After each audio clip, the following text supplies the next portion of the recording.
Hello everyone, welcome back to HM Chemistry channel. Today in this video, we are going to take one shot revision of States of Matter chapter. आज से हम जितने भी हमारे master cadre या lecturer के exam के chapters हैं उनकी वन शॉट रिवीजन पे स्टार्ट करेंगे और this is very exciting for all of you कि हम जितने भी इंपॉर्टेंट पॉइंट्स हैं वो वन शॉट में कवर कर लेंगे।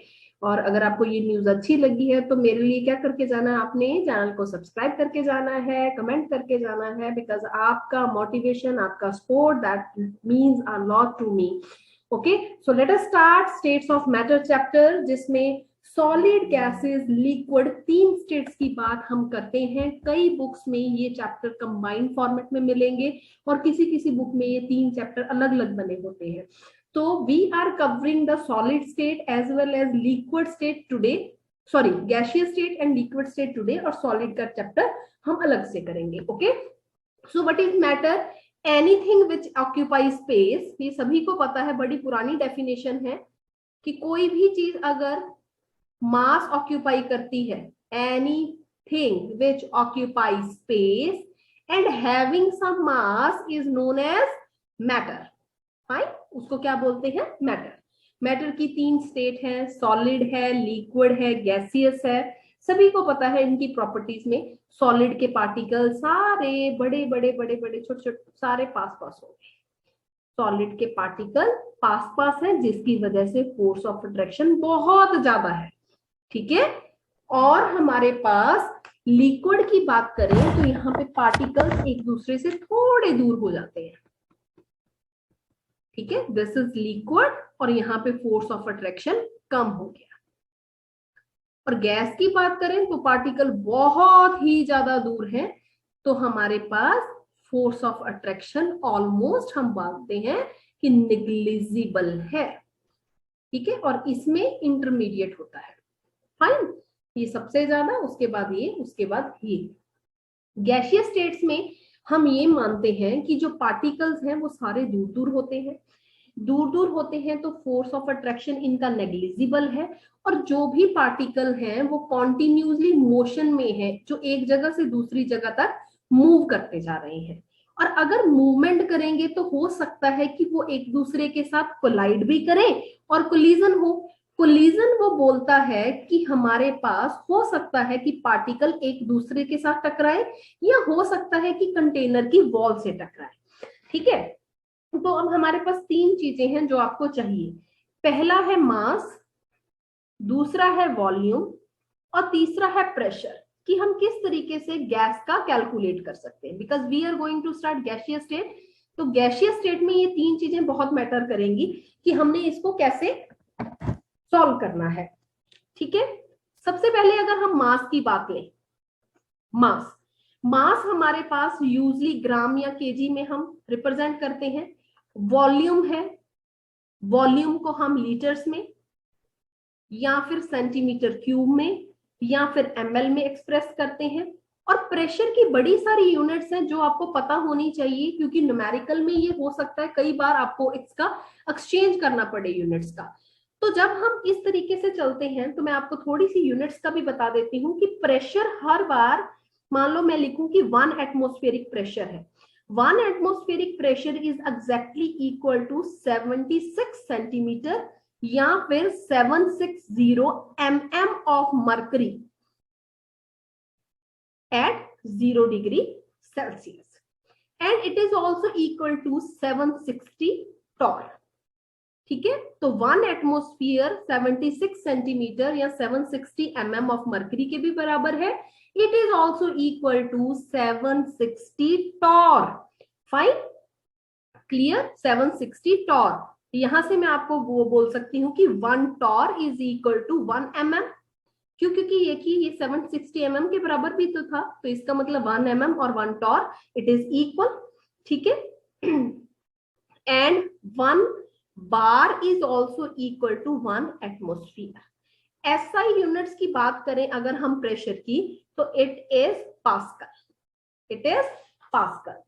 Fine, so this is the basic things जो आपको काम आ सकती है। और 1 पास्कल क्या होता है? जब हम 1 न्यूटन का फोर्स अप्लाई करते हैं 1 मीटर स्क्वायर एरिया के बीच में। इतना आपने फोर्स लगाना है 1 मीटर स्क्वायर के एरिया में, तो उसको हम बोलते हैं 1 पास्कल। ठीक है, और जो न्यूटन है वो क्या होता है 1 kg ms-2। ठीक है, तो ये सारी चीज होगी बेसिक पार्ट। उसके बाद आते हैं गैस लॉज, जो डायरेक्टली पेपर में आ जाते हैं, कई बार इसके ग्राफ्स आ जाते हैं या इसका न्यूमेरिकल पेपर में आ सकता है। तो दिस इज इंपॉर्टेंट कि आपने इसकी डेफिनेशंस को अच्छे से समझना है। गैस लॉज हमारे पास फर्स्ट लॉ की बात करें तो बॉयल्स लॉ है, बॉयल्स लॉ। अब बॉयल्स लॉ क्या कहता है कि वॉल्यूम जो है किसी भी गैस का, volume of any gas, volume of any gas is inversely proportional to, it is inversely proportional to pressure at constant temperature। Temperature constant रखना है और वॉल्यूम किसी भी गैस का प्रेशर के इनवर्सली प्रोपोर्शनल होगा। ये हमारे पास बॉयल्स लॉ की डेफिनेशन है। अगर मैं V is equal to K लिख दूं, K is sign of proportionality, अगर हटाते हैं तो कांस्टेंट लगता है, ये आ गया। ठीक है, सॉरी, इट इज 1/P और PV is equal to K, मतलब PV कांस्टेंट है। यहां पे रट्टा नहीं मारना, एक चीज आपने ये समझनी है कि हमेशा चाहे कोई भी सिचुएशन हो, अगर मेरे पास टेम्परेचर कांस्टेंट दिया गया है और नंबर ऑफ मोल्स भी यहाँ पे कांस्टेंट है, क्योंकि दो चीजें आप वेरी करेंगे और दो चीजें आप कांस्टेंट लेके चलते हैं इन द गैस लॉज। अगर ये कंडीशन है तो हर जगह पे product of pressure and volume constant ही रहेगा, चाहे जो मर्जी सिचुएशन हो। अगर मैं बोलूं कि मेरा कंटेनर था, इनिशियल प्रेशर P1 था, बाद में P2 हो गया, पहले वॉल्यूम V1 था, बाद में V2 हो गया, तो बताओ क्या करना है। तो हम बोलेंगे कि इसका प्रोडक्ट P2 V2, ये सारी चीजें, या मान लो P3 भी हो जाए, तो ये सारे एक दूसरे के बराबर आएंगे। प्रोडक्ट हमेशा कांस्टेंट रहेगा बॉयल्स लॉ के अकॉर्डिंग। ठीक है, क्लियर। तो ये हमारे पास डेफिनेशन आ गई बॉयल्स लॉ की। ठीक है, जिसमें हमेशा प्रेशर और वॉल्यूम इनवर्सली प्रोपोर्शनल होंगे। और ये डायरेक्टली ये काम नहीं आएगा आपको, या तो ग्राफ पे क्वेश्चन आ सकता है या फिर इस इक्वेशन को यूज करके कोई न्यूमेरिकल आ सकता है। सेकेंड हमारे पास आता है लॉ चार्ल्स लॉ।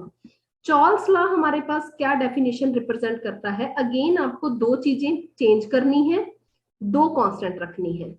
तो चार्ल्स लॉ के according what is the definition, कि हमने प्रेशर कांस्टेंट लेना है। एट कांस्टेंट प्रेशर वॉल्यूम किसी भी गैस का डायरेक्टली प्रोपोर्शनल हो जाता है टेम्परेचर के, जिसपे आप ये चेंज करेंगे।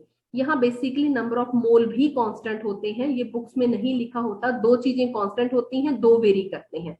जब प्रेशर और नंबर ऑफ मोल्स कांस्टेंट होंगे तो वॉल्यूम किसी भी गैस का T के प्रोपोर्शनल होगा। और अगर मैं यहाँ कांस्टेंट हटा दूं, सपोज करिए मैंने यहाँ K लगा दिया T, तो V/T is equal to K, which represent that कि जब भी वॉल्यूम को टेम्परेचर से डिवाइड करेंगे तो वो वैल्यू हमेशा कांस्टेंट होगी।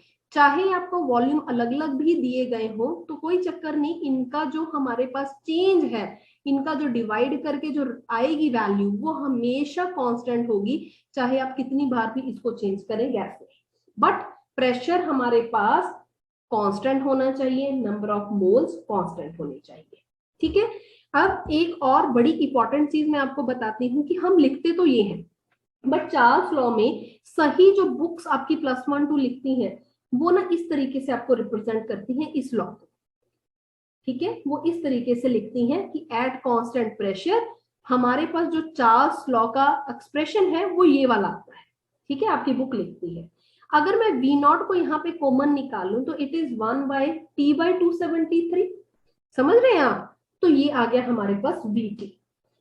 अब ध्यान दीजिएगा, अगर मैंने इस एक्सप्रेशन को सिंप्लीफाई करना है, सपोज करिए मैं -273.15 डिग्री सेल्सियस ऐसा टेम्परेचर ले लूं जो लोएस्ट हाइपोथेटिकल टेम्परेचर है। It is lowest hypothetical temperature जिसपे किसी भी गैस का वॉल्यूम जो है वो 0 हो जाए। ठीक है, जिसके बाद मैं बोलूंगी कि गैस हमारी एग्जिस्ट ही ना करे। ठीक है, और ये एक्चुअल में पॉसिबल नहीं है, तभी मैंने लिखा कि ये हाइपोथेटिकल टेम्परेचर है। अगर मैं इस इक्वेशन को सॉल्व करना चाहूं, सपोज करिए कि माइनस मैंने 273.15 डिग्री सेल्सियस ले लिया, तो उस टाइम पे ये हाइपोथेटिकल टेम्परेचर है जिसपे ये इक्वेशन हमारी बिल्कुल सिंप्लीफाई हो सकती है, क्योंकि हमारे पास ये वैल्यू आ सकती है ना, ये देखिए T/273। और अगर मैं ये वाला T -273 ले लूं तो आप सोचिए इक्वेशन कितनी सिंप्लीफाई होगी, गैस एग्जिस्ट ही नहीं कर रही, क्योंकि ये तो हाइपोथेटिकल टेम्परेचर है। समझ रहे हैं? सेकेंड केस, अगर मैंने टेम्परेचर जो लिया एट 0 डिग्री सेल्सियस, मतलब टेम्परेचर मैंने 273 के ले लिया। ठीक है, तो टेम्परेचर इन केल्विन स्केल कितना रहेगा? 273 प्लस टी, यही आ गया ना। ठीक है, और इसको मैंने कैपिटल टी से लिख लिया। तो ऊपर वाला एक्सप्रेशन मेरे पास क्या बना? Vt/T is equal to V0/273। ठीक है, और V0/T0 ऐसे भी लिख सकते हो। T0 मतलब इनिशियल टेम्परेचर। तो ये भी हमारे पास एक्सप्रेशन हो सकता है। ऐसा आपको ये कभी काम नहीं आएगा, बट मैं सिर्फ ये दिखाना चाहती थी कि कभी किसी फॉर्मेट में आपको ये एक्सप्रेशन देखने को मिले तो वो कहाँ से आता है। यूजली ये चीज जो मैंने येलो मार्क से लिखी है ये आपने नहीं करनी, कोई इतना इंपॉर्टेंट काम नहीं है इसमें से। ठीक है, सो नेक्स्ट जो वर्क हमने करना है, अब डेफिनेशन करनी है एब्सोल्यूट जीरो की। क्या होती है absolute zero? What is absolute zero?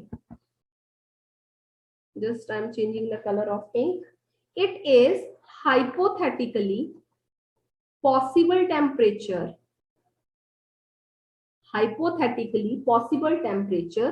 at which volume of gas becomes zero. पीछे करवाया ना कि अगर मैं -273 ले लूं तो मेरे पास या तो मतलब इसकी वैल्यू कितनी होगी? वैल्यू या तो मैं लिखूं कि 0 केल्विन है, या मैं लिख दूंगी -273 डिग्री सेल्सियस है। ऐसा टेम्परेचर जिसपे वॉल्यूम ऑफ गैस 0 आ जाए, जिसपे वो एग्जिस्ट ही ना करे। ठीक है, ये हाइपोथेटिकल टेम्परेचर है।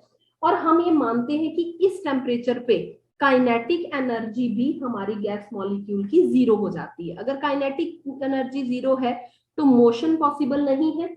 मोशन अगर पॉसिबल नहीं है तो आप सोच लीजिए कि आगे क्या बनेगा रिएक्शन का। ठीक है, तो this is the absolute zero temperature, जो कई बार हो सकता है कि आपको डायरेक्टली कुछ ना कुछ पेपर में पूछ ले।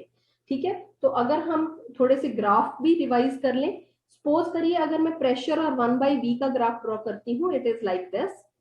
ठीक है, ये हमने पढ़ा था लॉ। ठीक है, और जितने भी ग्राफ मैं ड्रॉ करूंगी, this is isotherm at constant temperature. अगर ग्राफ ड्रॉ करते हैं तो उसको आइसोथर्म ग्राफ बोलते हैं। ठीक है, थर्ड ग्राफ देखिए, वॉल्यूम, ये मैंने क्वेश्चन करवाए हैं, आप प्लेलिस्ट में जाके देखिए, इसके बड़े अच्छी मैंने प्लेलिस्ट बनाई हुई है, तो प्लीज उसको वॉच करिए जाके। T1 T2 टेम्परेचर है तो ग्राफ इस तरीके का रहेगा। ग्राफ के बड़े सारे क्वेश्चन किए थे हमने, तो इस चीज को कर लेना। ठीक है, so these are the few graphs which is related to this kind of thing. Next हमारे पास जो क्वेश्चन है that is Gay-Lussac law. Sorry, Gay-Lussac's law. What is this law? Again इसमें दो चीजें वेरी करेंगी, दो कांस्टेंट रखेंगे। ये लॉज में मैंने ऑलरेडी बता दिया। इस लॉ के अकॉर्डिंग अगर हमारा वॉल्यूम और ये दो चीजें कांस्टेंट है तो हमारे पास जो प्रेशर है that is directly proportional to temperature.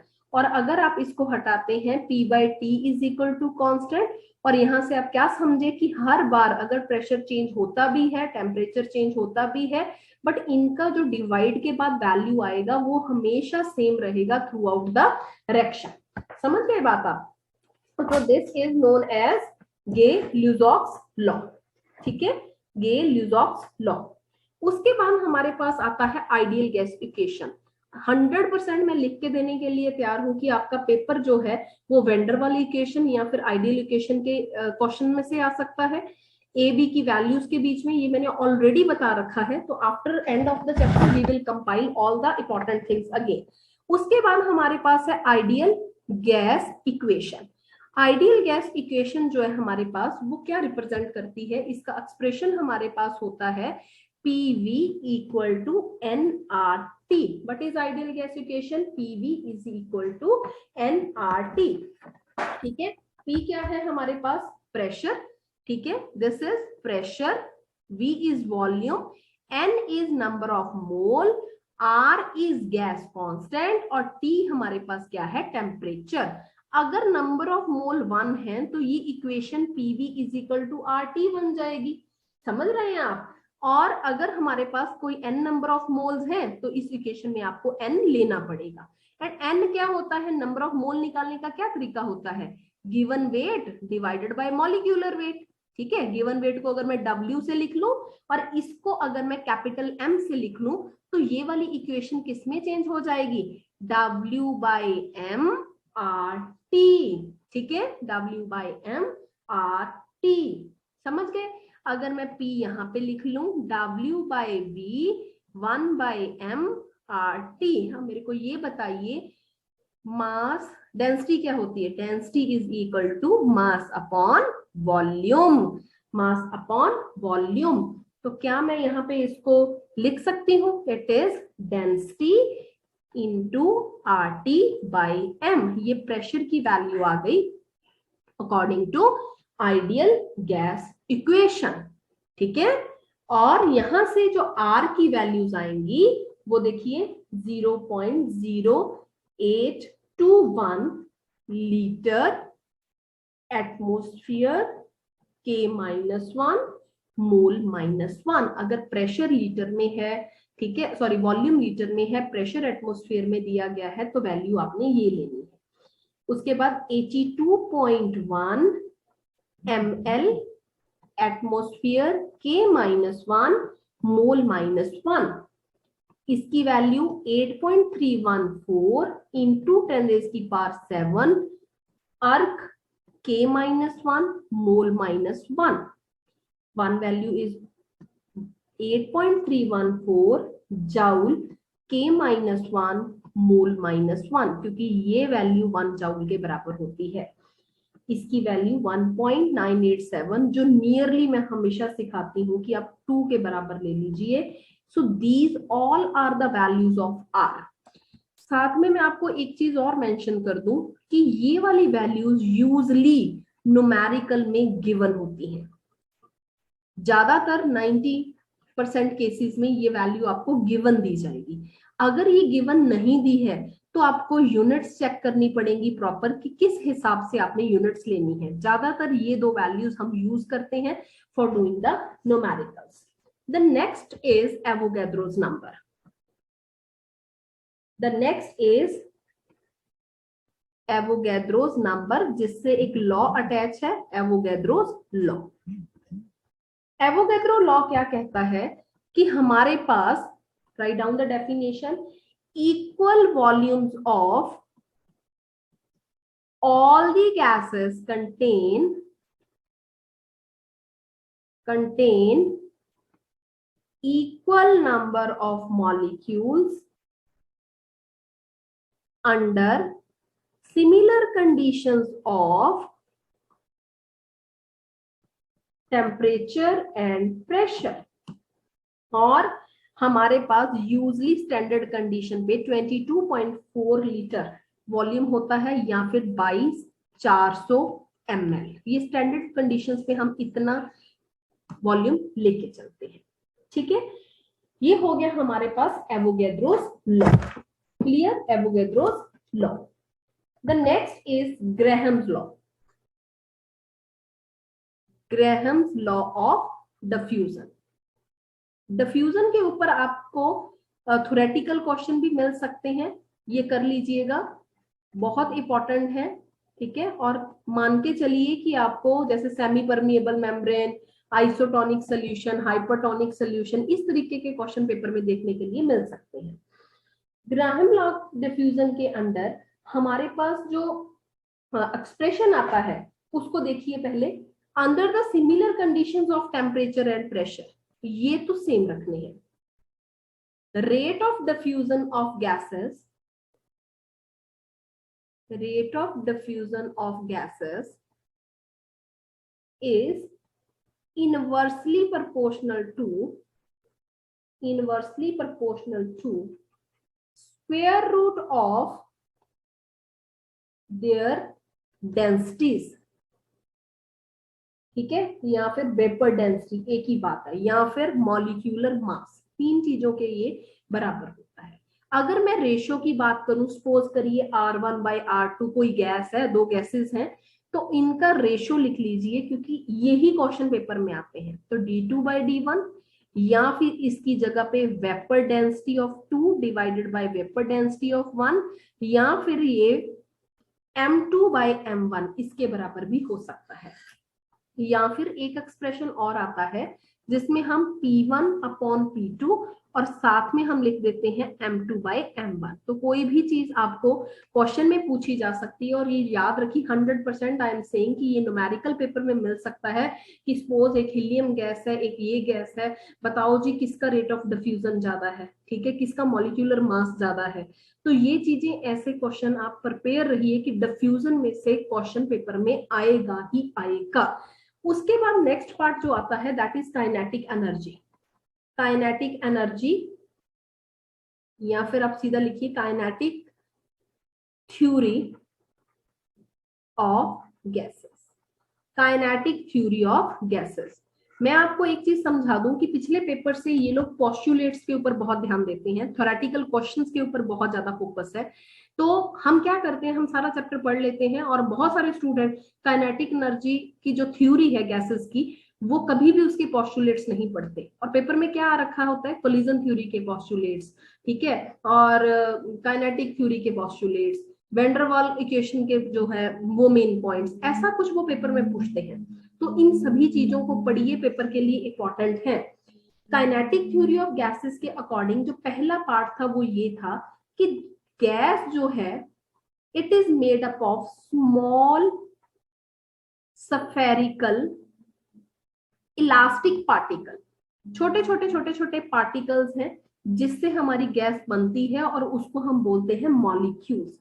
और ये मॉलिक्यूल कॉन्स्टेंटली रैपिड मोशन में रहते हैं। ये इसका पोस्टुलेट है नंबर 1। सेकंड पोस्टुलेट में वो लिखता था कि मान लो हमारे गैस के पार्टिकल है, वो एक दूसरे से बहुत दूर है, हमें पता है, क्योंकि फोर्स ऑफ अट्रैक्शन यहाँ पे ऑलमोस्ट है ही नहीं, निग्लिजिबल है। तो हम कहेंगे कि there is lot of empty space, बहुत सारा एम्प्टी स्पेस यहाँ पे प्रेजेंट है between the molecules,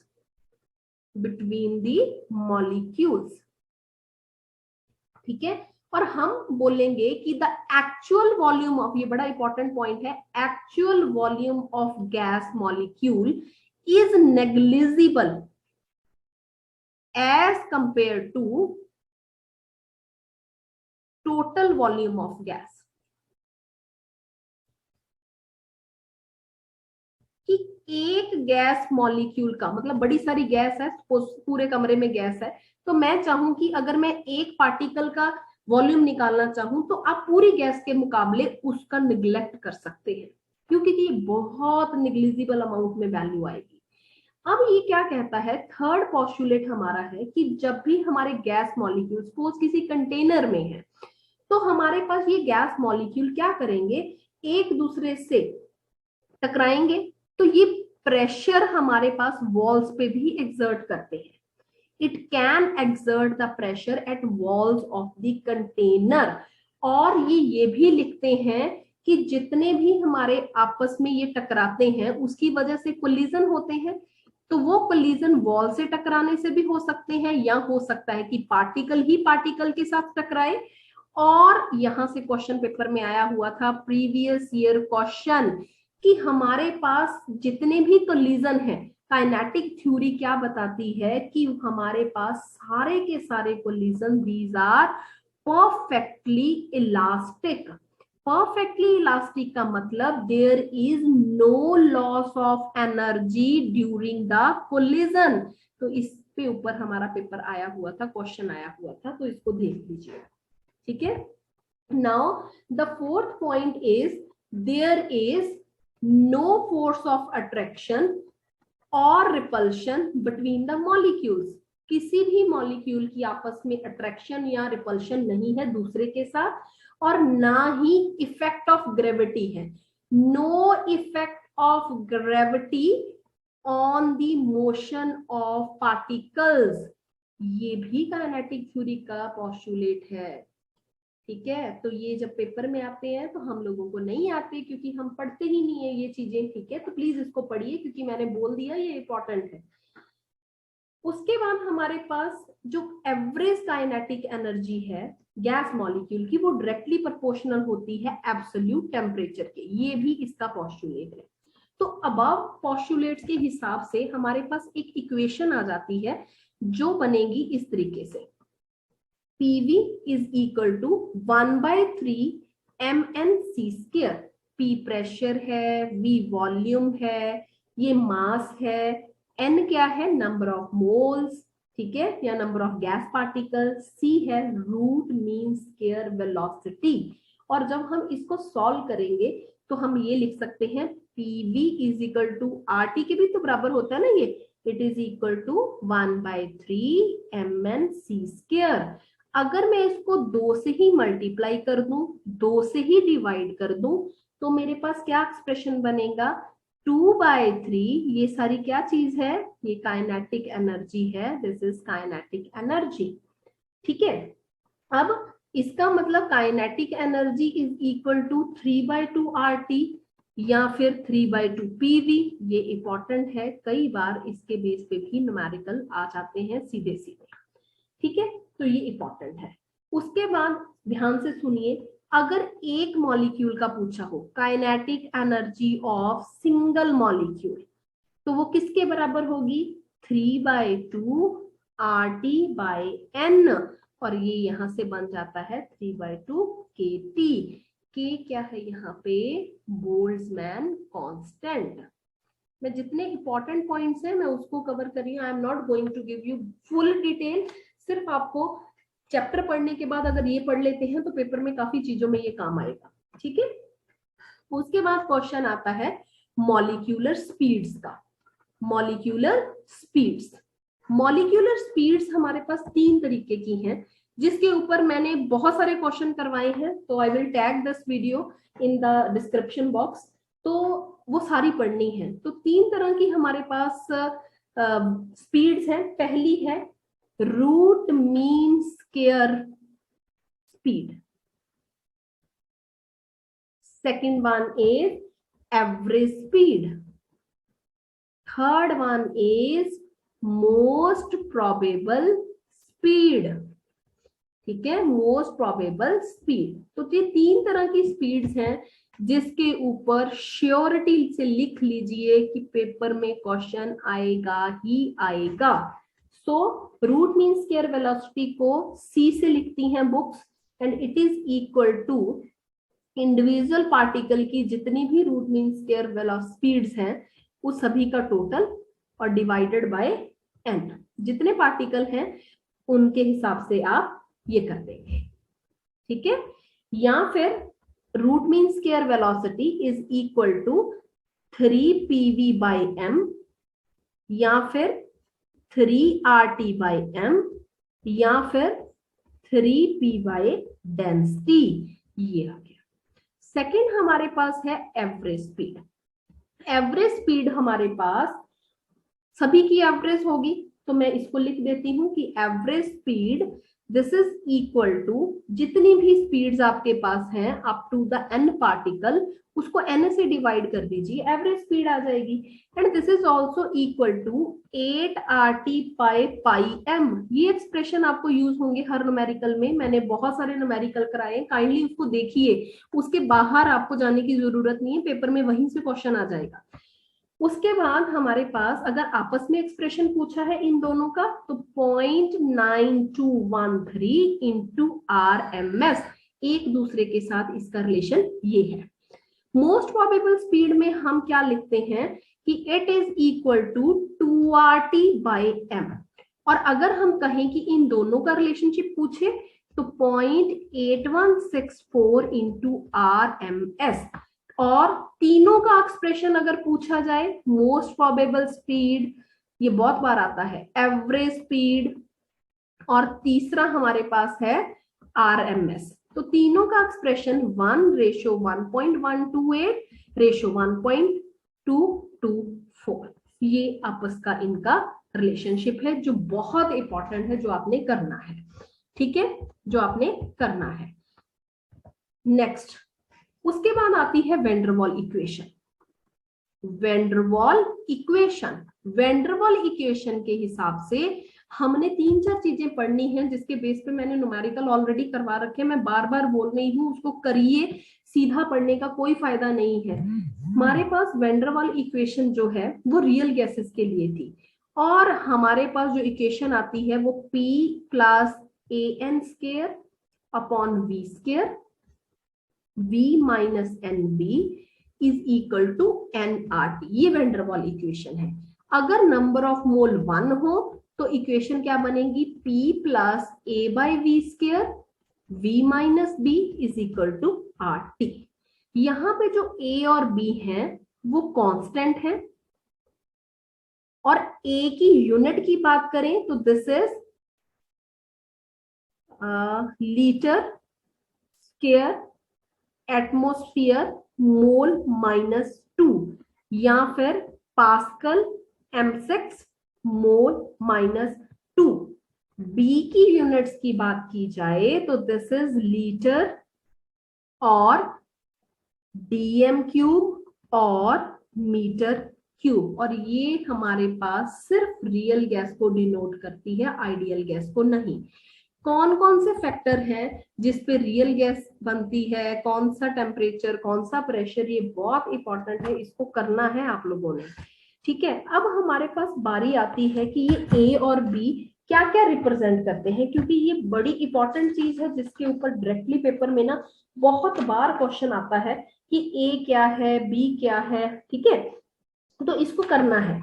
Van der Waals equation में जो हमारे पास ए है, ठीक है, बेसिकली ए हमारे पास लिखेंगे हम कि ये प्रेशर की करेक्शन है, this is related to pressure correction term, correction term, ठीक है, और बी जो है वो वॉल्यूम की करेक्शन टर्म है, this is related to volume correction term,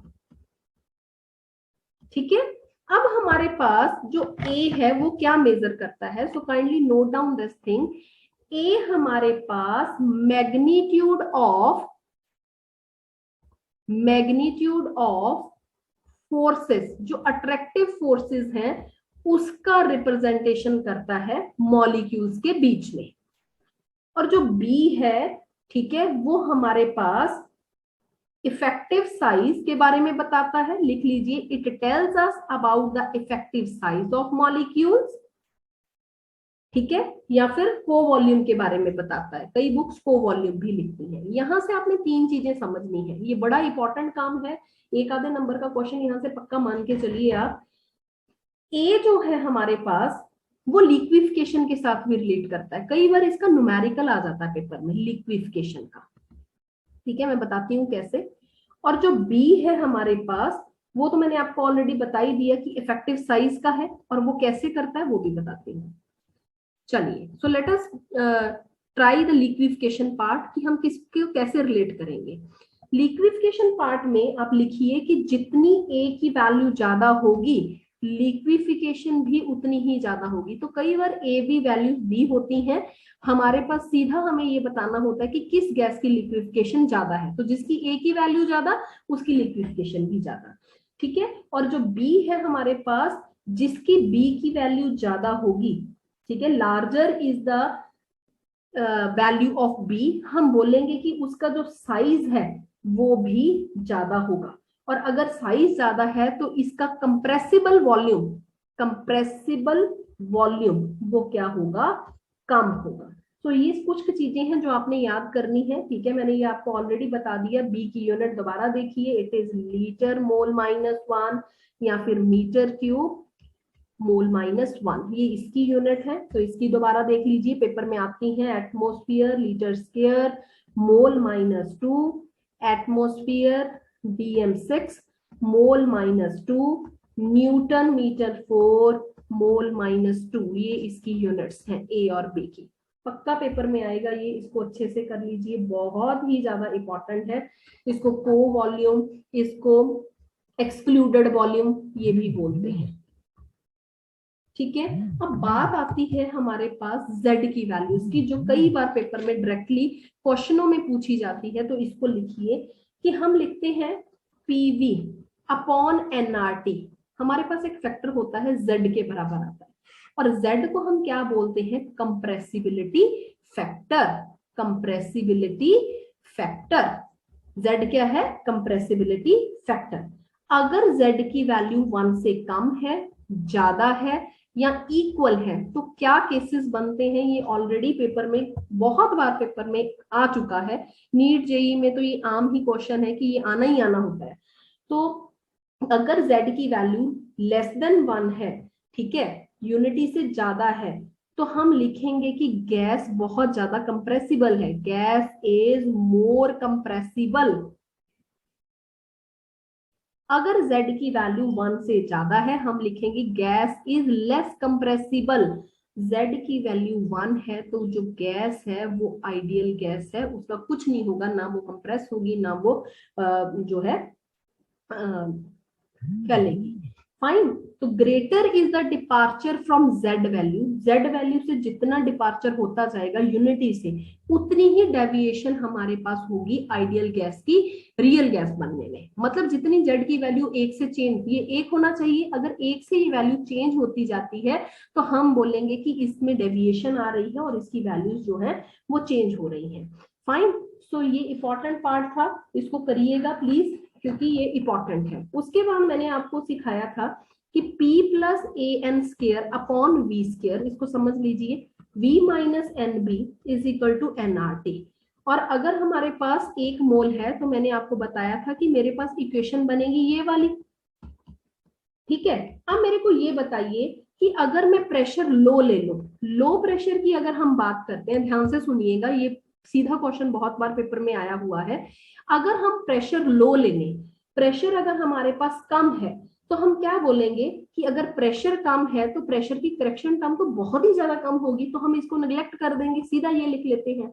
तो अगर हमारा प्रेशर का टर्म कम है, प्रेशर और वॉल्यूम, ठीक है, तो ये एक दूसरे के साथ रिलेटेड भी होते हैं, तो बी की वैल्यू जो है वो भी यहाँ पे नहीं आएगी, तो PV is equal to RT आ गया। तो हम ये मानते हैं कि प्रेशर अगर कम दिया है कहीं पे भी, तो जो ये गैस जो ये रियल गैस इक्वेशन थी, जो वेंडरवाल इक्वेशन थी, वो किसमें चेंज हो रही है, चेक करिए, this is changing into ideal gas. तो कभी भी क्वेश्चन आए कम प्रेशर पे रियल गैस आइडियल गैस में चेंज हो सकती है।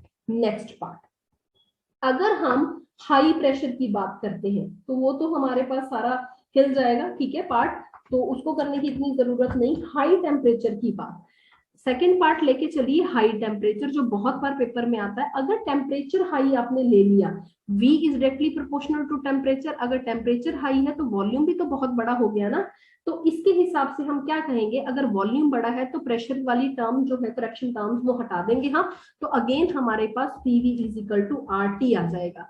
तो आप क्या लिखेंगे कि at low pressure and high temperature पे कोई भी रियल गैस, ये प्रीवियस ईयर क्वेश्चन था, रियल गैस बिहेव करती है आइडियल गैस की तरह। और कई बार पेपर में पूछा गया है कि क्या ये सच में होती है, आइडियल गैस वाला काम सिर्फ हाइपोथेटिकल काम है, एज सच ये एग्जिस्ट नहीं करता ऑर्डिनरी केसेस में। ठीक है, तो ये चीज इंपॉर्टेंट थी, इसको कर लीजिएगा, बहुत बहुत इंपॉर्टेंट पार्ट। उसके बाद नेक्स्ट क्वेश्चन है हमारे पास, क्लॉसियस इक्वेशन है, कई बार इसको डायरेक्टली पेपर में पूछा गया है, and this is related to gaseous state. This is equal to P plus A by T B plus C square, ठीक है, V minus B, real gas का ही कुछ चेंज है, ठीक है, तो C यहाँ पे एक अनदर कांस्टेंट है जो यहाँ पे इंट्रोड्यूस हो जाता है, ठीक है, और सेम A B R भी हमारे कांस्टेंट है जो वैन डर वाल में आए हुए थे। उसके बाद एक इक्वेशन और आती है बर्थलॉट इक्वेशन। बर्थलॉट इक्वेशन, तो बर्थलॉट इक्वेशन हमारे पास रहती है A/T v square v minus b is equal to RT। ठीक है, बर्थलॉट इक्वेशन ये इसके बराबर है। नेक्स्ट इक्वेशन है ब्रेटरीसी equation.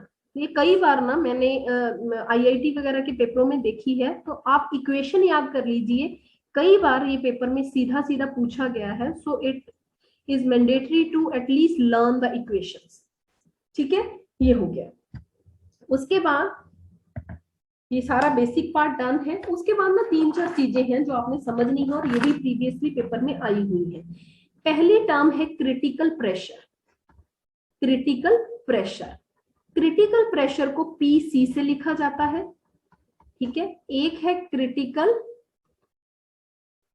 Temperature, this is written by TC, and one more term is there critical volume which is written by VC। तीनों की definition पढ़ते हैं, प्रीवियस ईयर पेपर में आया हुआ था ये लेक्चरर के पेपर में, तो ध्यान से सुनिएगा ये क्या है।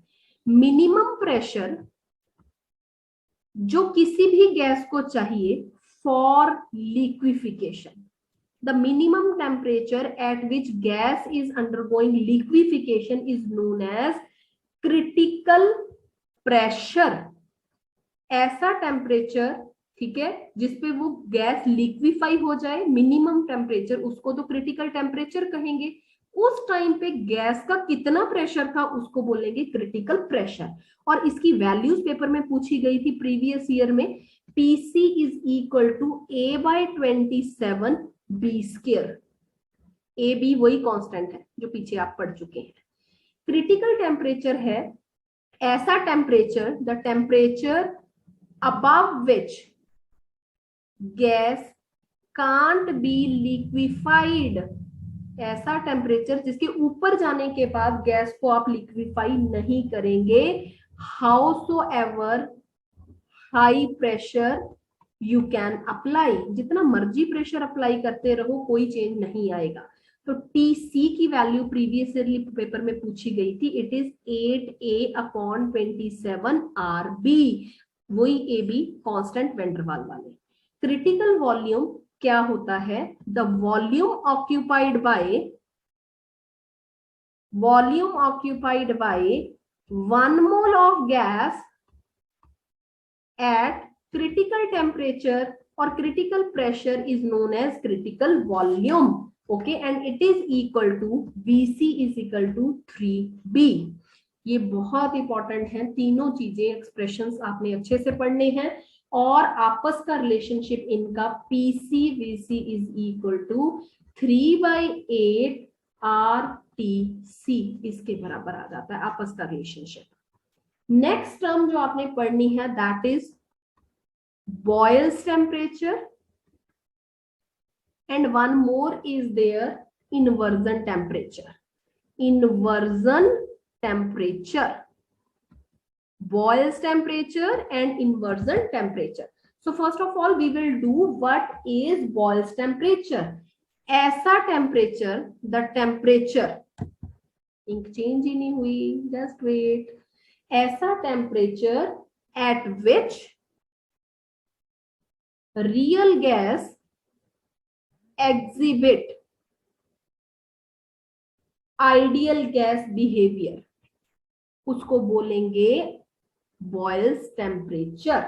ठीक है, ये बराबर होता है TB is equal to A/BR। ठीक है, ये बॉयल्स टेम्परेचर है, और A और B क्या है, वही वैन डर वाल कांस्टेंट। ठीक है, याद रहेगा ना, ये वही है सारे जो हम करवा चुकी हूँ, वैन डर वाल कांस्टेंट। इन्वर्जन टेम्परेचर क्या होता है, ऐसा temperature at which gas neither show heating effect, ना तो वो हीटिंग इफेक्ट शो करे, नॉर शो कूलिंग इफेक्ट। ठीक है, ना ही वो हीटिंग इफेक्ट शो करे, ना ही कूलिंग इफेक्ट शो करे ऑन एक्सपेंशन, उसको बोलते हैं इन्वर्जन टेम्परेचर। ठीक है, so this is all about the main points of chapter, ठीक है। तो कुछ टर्म्स और हैं वो मैं आपको करवा दूं। कंप्रेसिबिलिटी फैक्टर Z होता है, this is equal to PV/RT। ये 1 किसके लिए होता है, हाईएस्ट वैल्यू इसकी होती है आइडियल गैस के लिए, ठीक है, it's value is 1 for ideal gas. Real gases को अगर आपने, ये पेपर में आने वाले पॉइंट्स हैं, मैं दोबारा रीड आउट कर रही हूं। रियल गैस आइडियल गैस में कैसे चेंज हो सकती है, अगर हम टेम्परेचर हाई लें और प्रेशर को हम क्या लें, लो। ये पेपर में आ रखे हैं दोनों क्वेश्चन। उसके बाद जो इजीली लिक्विफाइएबल गैसेस हैं, easily liquefiable gases, for example CO2, SO2, ammonia, they deviate more from the behavior, deviate more from ideal behavior। जितनी जल्दी लिक्विफिकेशन होती जाएगी, आप सोचिए उतनी ही जल्दी वो बिहेव करेगा आइडियल से रियल में जाने के लिए, क्योंकि आइडियल गैस ना तो वो लिक्विफाई हो, ना ही उसका एक्सपेंशन हो, ना ही उसका कुछ हो, ठीक है। तो ये ध्यान रखिएगा। ए क्या मेजर करता है, अट्रैक्टिव फोर्सेस, ये रियल गैसिफिकेशन में। बी मैंने आपको बता दिया था, हमारे पास एक्सक्लूडेड वॉल्यूम या साइज के बारे में बताता है। जितनी ए की वैल्यू ज्यादा होगी उतनी लिक्विफिकेशन ऑफ गैसेस भी ज्यादा होगी, ठीक है। और अगर मैं सपोज करो आपको लिख के बताऊं, ये क्वेश्चन जैसे पेपर में आते हैं, SO2 की ज्यादा, अमोनिया से, फिर वाटर से, फिर CO से, ये याद रखना, ठीक है। जितना B का वैल्यू ज्यादा होगा, the more the value of B, हम बोलते हैं कि मॉलिक्यूलर वॉल्यूम भी उसका उतना ही ज्यादा, या आपको लिखा जा सकता है न्यूमेरिकल में कि डायमीटर भी हमारा उतना ही ज्यादा। उसके बाद हमारे पास एक और छोटा सा पॉइंट है जो आपने अच्छे से क्लियर आउट करना है। देखिए हमारे पास ना CP - CV वैल्यूज होती हैं स्पेसिफिक हीट की, वो R के बराबर होती है, ठीक है। तो this is usually equal to 2 calorie और इक्वल टू 8.314 जूल। CV अगर निकालना है, this is equal to 3/2R, और CP/CV हमेशा इसके बराबर होते हैं। ये हमारे पास क्या रिप्रेजेंट करता है कि कौन सी तरह की गैस हमारे पास अवेलेबल है, ठीक है। तो ये बेसिक सा पार्ट था, ये मैंने सारा आपको कवर अप करवा दिया है। So let me explain you कि ये पेपर में अब यहाँ पे क्या क्या चीजें आप लोगों ने पढ़नी है, ठीक है। Critical temperature, critical volume, मॉलर heat capacity, CP CV कैसे निकालना है, ये ध्यान रखिएगा। अच्छा एक चीज और, ये मैं भूल गई बताना, अभी क्लियर करते हैं। जो CP/CV था, मैंने बोला था कि ये गामा इसके बराबर है, ये 1.66 होता है मोनो एटॉमिक गैसेस के लिए। कई बार ये डायरेक्टली पूछा गया है पेपर में, मोनो एटॉमिक गैसेस के लिए। डाई एटॉमिक गैसेस के लिए CP/CV जो है वो 1.40 के बराबर है, और जो ट्राई एटॉमिक गैसेस हैं उनके लिए ये वैल्यूज जो है, this is equal to 1.33, this is equal for triatomic gases, ठीक है। एक हमारे पास टर्म और है एटोमोलाइसिस, ये क्वेश्चन पेपर में आया हुआ था JEE वगैरह में, तो I just want to explain. Atmolysis हमारे पास है जब भी हमने दो गैसेस को, when we want to separate two gases on the basis of difference in their densities या फिर साथ में रेट ऑफ डिफ्यूजन भी लिख लीजिए, क्योंकि कई बुक्स में सिर्फ डेंसिटी लिखा होता है, डेंसिटी चेंज होगा तो रेट ऑफ डिफ्यूजन भी चेंज होगा। इनके बेस पे अगर आप दो गैसेस की सेपरेशन कर रहे हैं, उस प्रोसेस को एटोमोलाइसिस प्रोसेस बोला जाता है। ये इंपॉर्टेंट है, इसको कर लेना। उसके बाद 3-4 चीजें और हैं जो मैंने आपको बताना है। एक तो होता है कोलिजन डायमीटर, एक है कोलिजन नंबर, फ्रीक्वेंसी और मीन फ्री पाथ। जब भी कोलिजन होते हैं तो कोलिजन नंबर किसके बराबर आता है, so kindly note down the expression, collision number is equal to NC, ये क्वेश्चन पेपर में आया हुआ था, √2 pi V average sigma square N upon V, ये पेपर में आया हुआ क्वेश्चन है। पहले मैं आपको एक्सप्रेशन लिख दूं, फिर मैं आपको बताती हूँ इसके एक्सप्लेनेशन। कोलिजन फ्रीक्वेंसी है जो, that is written by Z, this is equal to 1/√2 pi v average sigma square n by v का स्क्वायर। उसके बाद है मीन फ्री पाथ, जिसको हम लैम्बडा से लिखते हैं, and it is equal to 1/√2 pi sigma square n by v, ये वैल्यूज। अच्छा, अब देखिए ध्यान से कि अब ये क्या क्या चीजें हैं। जब हम मानते हैं कि दो पार्टिकल्स के बीच में कोलिजन हो रहा है, तो किसी भी गैस में कितना कोलिजन हो रहा है, कोलिजन का नंबर कितना है, तो हम उसको कोलिजन नंबर से लिखते हैं। It is the number of collision of a molecule with another molecule. एक मॉलिक्यूल दूसरे मॉलिक्यूल से कितनी बार टकराता है एक सेकेंड में, उसको कोलिजन नंबर बोलते हैं। ठीक है, यहाँ पे ये वी एवरेज क्या है, एवरेज वेलोसिटी, करवाया था ना एवरेज वेलोसिटी का फॉर्मूला। एन क्या है हमारे पास, number of molecules, pi constant है, वी वॉल्यूम है। ठीक है, ये सारी चीजें।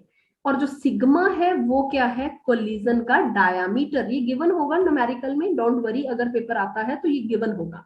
ठीक है, अच्छा जी। उसके बाद कोलिजन फ्रीक्वेंसी जो है Z से लिखते हैं। अब कितने मॉलिक्यूल एक सेकेंड में आपस में टकराते हैं, और साथ में मैं लिख रही हूं पर यूनिट वॉल्यूम में।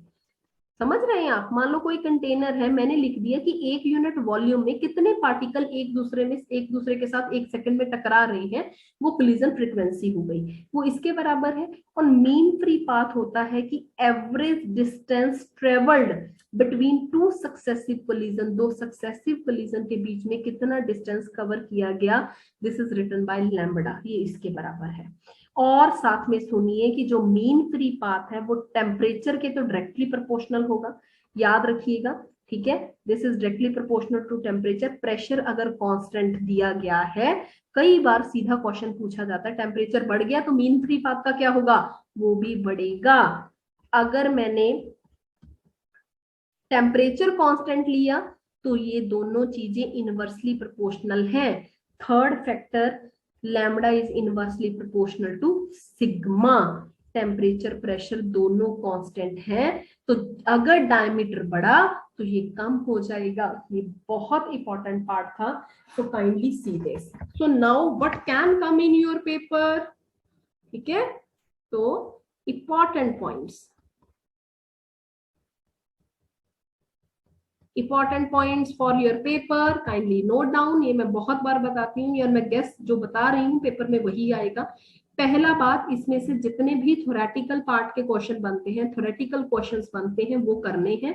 जिसमें से जैसे बॉयल टेम्परेचर क्या है, इन्वर्जन टेम्परेचर क्या है, ए की वैल्यू क्या है, बी की वैल्यूज क्या है, ठीक है, डिफ्यूजन क्या होता है, एफ्यूजन क्या होता है, ठीक है, इस तरीके के क्वेश्चन। काइनेटिक थ्योरी के पोस्टुलेट्स क्या हैं, वो सारी चीजें समझ रहे हैं आप। उसके बाद हमारे पास वेन डर वाल इक्वेशन जो है, उसके ऊपर क्वेश्चन आ सकता है, न्यूमेरिकल आ सकते हैं, ए बी की यूनिट्स पूछी जा सकती हैं, इसका लिक्विफिकेशन के साथ पूछा जा सकता है, साइज के साथ पूछा जा सकता है, कुछ भी जो मैंने यहाँ पे बताया है, जेड की वैल्यूज पूछी जा सकती हैं, रियल गैसेस आइडियल गैस में कब कन्वर्ट होती हैं, क्या कंडीशंस हो सकती हैं, वो पूछा जा सकता है। मोस्ट इंपॉर्टेंट थिंग जो मैंने लास्ट में करवाया है कि सिग्मा, लैम्बडा या फिर कोलिजन फ्रीक्वेंसी, आपस का इनका रिलेशनशिप, ये भी पेपर में आ सकता है। And the sure thing that can come in your paper, very very important, जो 3 वेलोसिटीज के एक्सप्रेशंस हमने किए थे, इसका न्यूमेरिकल पेपर में आना ही आना है। और सबसे important is root mean square velocity. मैंने इसके बहुत सारे क्वेश्चन प्ले लिस्ट में डाल दिए हैं, so kindly go in the playlist of states of matter. Numericals करवा रखे हैं, प्रीवियस ईयर करवा रखे हैं, उसको देखिए। इसके बाहर पेपर नहीं आएगा, ये श्योर मैं बता रही हूँ। और अगर आपको ये वीडियो अच्छी लगी तो काइंडली यार जाते जाते कमेंट करके जाइए और चैनल को सब्सक्राइब कर दीजिए जल्दी जल्दी। इस पेपर से पहले 10,000 तक पहुंचना है हमने। ओके, सो बाय बाय एवरीवन, मिलते हैं नेक्स्ट चैप्टर के साथ, वन शॉट के साथ। और अगर अच्छा लगा कमेंट करोगे फिर ही वीडियो बनाएंगे। ओके, सो बाय बाय एवरीवन।